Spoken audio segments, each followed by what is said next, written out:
वसलेली असलेली ही शाळा सावरगाव तळचे ग्रामपंचायत, सरपंच, गावगाड्यातील सर्व कारभारी मंडळी, सोसायटी असेल, दूध डेअरी असेल आणि सर्व गावातील सहकार्यानं ही शाळा जरी सरकारी असली तरी गावच्या पैशातून, म्हणजे गावातील लोकांच्या श्रमाच्या पैशातून, लोकसहभागातून ही शाळा जास्त प्रमाणात चालते.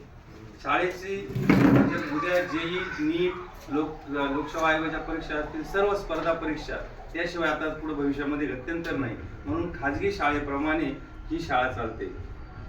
पहिलीपासून आपली मुलं स्पर्धा परीक्षेला बसतात. ऑक्टोबर नोव्हेंबर मध्येच रेग्युलर पाठ्यक्रम संपून आता मुलांच्या ती जर पहिलीपासून नसेल तर 10वी पर्यंत मुलाला संगणकाचा स्पर्श झाला नाही तर पुढं त्याचा नाद मुलं सोडून देतो. म्हणून पहिलीपासून संगणक शिक्षणाची सोय या शाळेमध्ये केलेली आहे.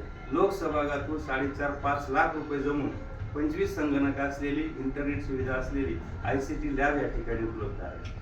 त्याचबरोबर विद्यार्थ्यांना छोटे छोटे संगणकाचे धडे, त्यामुळे संगणकाची भीती विद्यार्थ्यांची गेली आणि उपस्थितीचं प्रमाणही वाढलं आहे.